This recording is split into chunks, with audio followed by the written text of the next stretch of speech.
Episode number 4۔ صبح ہی سے پورا گاؤں خوشیوں کی رونق میں ڈوبا ہوا تھا۔ شادی والے گھر میں لوگوں کی آمد و رفت لگی ہوئی تھی۔ کئی عورتیں آخری تیاریوں میں مصروف تھیں، کئی بچے نئے کپڑے پہن کر خوشی سے ادھر ادھر دوڑ رہے تھے، جبکہ نوجوان بارات کے استقبال کے انتظامات کو آخری شکل دے رہے تھے۔ دیندار بھی فجر کے وقت کچھ دیر بعد شادی والے گھر چلی گئی تھی۔ روانہ ہوتے وقت وہ کئی بار احسان کو یہ کہہ کر گئی تھی، بیٹا آج بہانے نہیں چلیں گے، وقت پر ضرور آ جانا۔ احسان ہلکی سی مسکراہٹ کے ساتھ صرف جی امی کہہ سکا تھا۔ ویسے بھی وہ ہجوم، شور شرابے اور غیر ضروری میل جول سے ہمیشہ بچنے کی کوشش کرتا تھا۔ کسی بھی تقریب میں ضرورت کا کام کر کے وہ خاموشی سے واپس آ جاتا، لیکن آج بات کچھ اور تھی۔ ماں کی خواہش اس کے لیے ہمیشہ اپنی پسند پر باری رہی تھی، اس لیے اپنے ضروری کام نمٹانے کے بعد اس نے بھی بارات میں جانے کا ارادہ کر لیا۔ دیندار کی نظر جیسے ہی احسان پر پڑی، ان کے چہرے پر خوشی پھیل گئی۔ ایسا لگ رہا تھا جیسے ان کی خوشی سمٹنے کا نام ہی نہیں لے رہی ہے۔ انہوں نے مسکراتے ہوئے اپنے پاس بیٹھی عورتوں سے کہا، دیکھا، میں نہ کہتی تھی میرا بیٹا ضرور آئے گا۔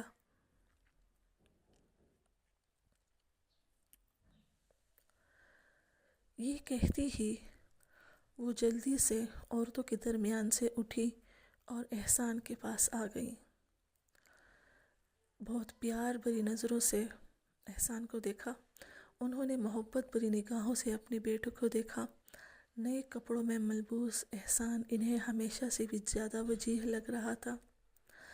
دیندار نے بے اختیار اس کے سر پہ ہاتھ پھیرا، پھر ہلکے سے مسکراتے ہوئے بولی، اللہ میرے بیٹے کو ہر برے نظر سے محفوظ رکھے، کہیں نظر نہ لگ جائے میرے لال کو۔ پھر نہ جانے دیندار کو کیا سوجی، انہوں نے احسان کا ہاتھ پکڑا اور اسے لڑکیوں کی بیچوں بیچ سے لے کر چل پڑی۔ احسان انہیں پکارتا ہی رہ گیا۔ وہ سمجھ نہیں رہا تھا کہ اس کی ماں کیا کر رہی ہے۔ امی، یہ کیا کر رہی ہیں آپ؟ مجھے کہاں لے کے جا رہی ہیں؟ وہ پریشان ہو رہا تھا، لیکن دیندار نے اس کی ایک نہ سنی اور اسے ایک کمرے میں لے گئی۔ پیچھے رہ جانے والی لڑکیوں کی دبی دبی ہنسی کی گھنک اور عورتوں کی اٹھتی ہوئی نظریں احسان کو ابھی بھی اپنے اوپر محسوس ہو رہی تھی۔ آخر کار دیندار ایک دم رک گئی۔ اس کا سانس پھولا ہوا تھا۔ انہوں نے جیسے بے اختیار اپنا ہاتھ سینے پہ رکھا۔ تیزی سے چلنے کی وجہ سے ان کی سانسیں بری طرح پھول رہی تھی۔ امی، احسان نے بے اختیار ماں کو پکارا۔ احسان کی سمجھ میں کچھ نہیں آ رہا تھا۔ وہ ماں کی حالت کو دیکھ کر بھی پریشان تھا۔ یہ سب کیا ہے؟ مجھے یہاں کیوں لے کر آئی ہیں؟ اس کی نظروں میں سوال تھا۔ وہ سوراپا سوال بنا ان کی طرف دیکھ رہا تھا، مگر دیندار نے ایک لفظ بھی نہ کہا۔ انہوں نے تو صرف ہونٹوں پر انگلی رکھ کر اسے خاموش رہنے کا اشارہ کیا۔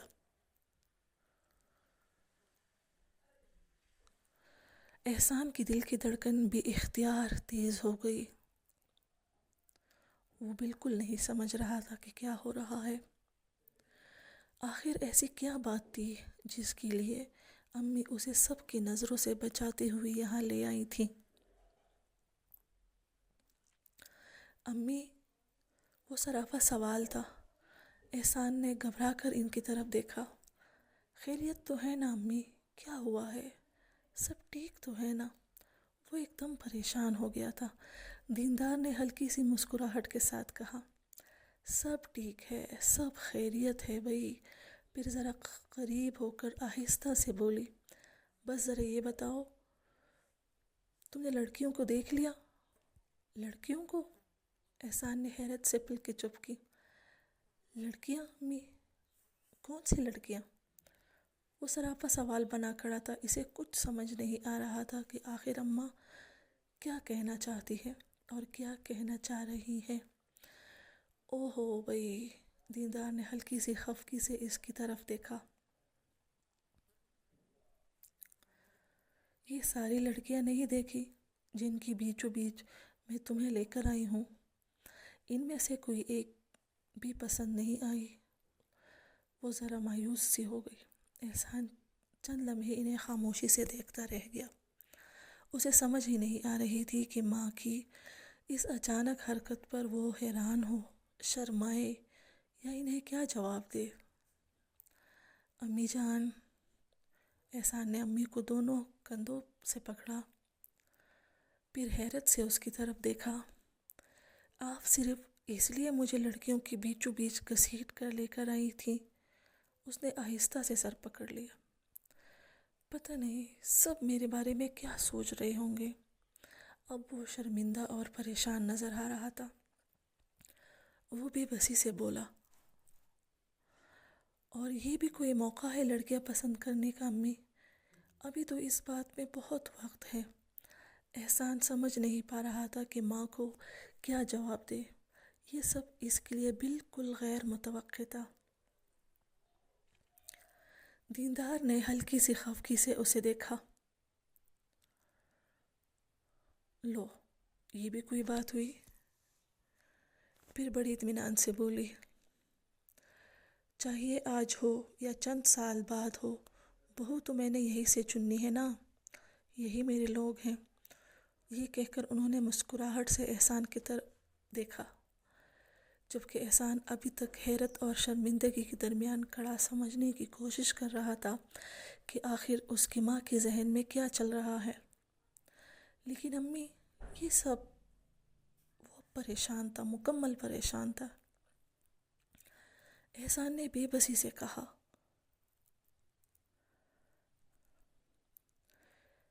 میری تو کسی پر نظر ہی نہیں پڑی۔ آپ مجھے اتنی تیزی سے گھسیٹ کر لے جا رہی تھی کہ مجھے تو کوئی لڑکی نظر ہی نہیں آئی۔ احسان نے بے بسی سے ماں کی طرف دیکھا۔ یہ کہتے ہوئے اس نے ہلکی سی خفگی ظاہر کی، مگر اس کی آنکھوں میں ابھی شرارت صاف صاف جھلک رہی تھی۔ دیندار نے اس کی بازو پر ہلکا سا گونسا مارا۔ عجیب لڑکے ہو تم بھی، لڑکی پسند نہیں آئی، یہ بھلا کیا بات ہوئی؟ انہوں نے بناوٹی ناراضگی سے کہا۔ اتنی لڑکیوں میں گھسیٹ کر لے کر آئی ہوں، پھر بھی کہتا ہے لڑکی پسند نہیں آئی۔ اتنی ساری لڑکیاں سامنے بیٹھی تھیں اور تم ایک بھی نظر نہیں آئی، یہ کیسے ممکن ہے؟ تمہاری نظروں نے تو کام کرنا ہی چھوڑ دیا ہے۔ دیندار غصہ ہو گئی، پھر ہلکی سی طنزیہ مسکراہٹ کے ساتھ بولی، آنے دو ذرا مولوی صاحب کو نکاح پڑھنے کے لیے۔ میں مولوی صاحب سے کہہ کر تمہارے لیے نئی اینک بنواتی ہوں، پھر دیکھنا سب نظر آنے لگے گا۔ لگتا ہے تمہاری نظر خراب ہو گئی ہے۔ اس بار دیندار واقعی خفا تھی۔ ان کا سارا منصوبہ درے کا درا جو رہ گیا تھا، جبکہ احسان ابھی بھی معصومیت سے انہیں دیکھ رہا تھا، جیسے واقعی اسے کچھ سمجھ ہی نہ آیا ہو۔ اچھا چلو، کوئی بات نہیں، دیندار نے مصنوعی سنجیدگی سے کہا۔ بارات کے وقت آنکھیں کھلے رکھنا، ورنہ پھر میں تم سے بات نہیں کروں گی۔ دیکھو، شادی بیاہ میں لڑکیاں پسند کرتے ہیں لوگ، تم بھی کرو۔ احسان بے اختیار مسکرا دیا، مگر کچھ کہنے سے پہلے ہی دیندار نے دوبارہ کہنا شروع کر دیا۔ فی الحال تم یہی بیٹھو، میں ابھی ذرا وہاں چل کر آتی ہوں، دیکھتی ہوں وہاں کوئی کام ہو تو کر لیتی ہوں، پھر میں نے تم سے بات کرنی ہے۔ دیکھو، یہاں سے اٹھنا نہیں ہے۔ انگلی سے تنبیہ کر کے دیندار نے بیٹے سے کہا۔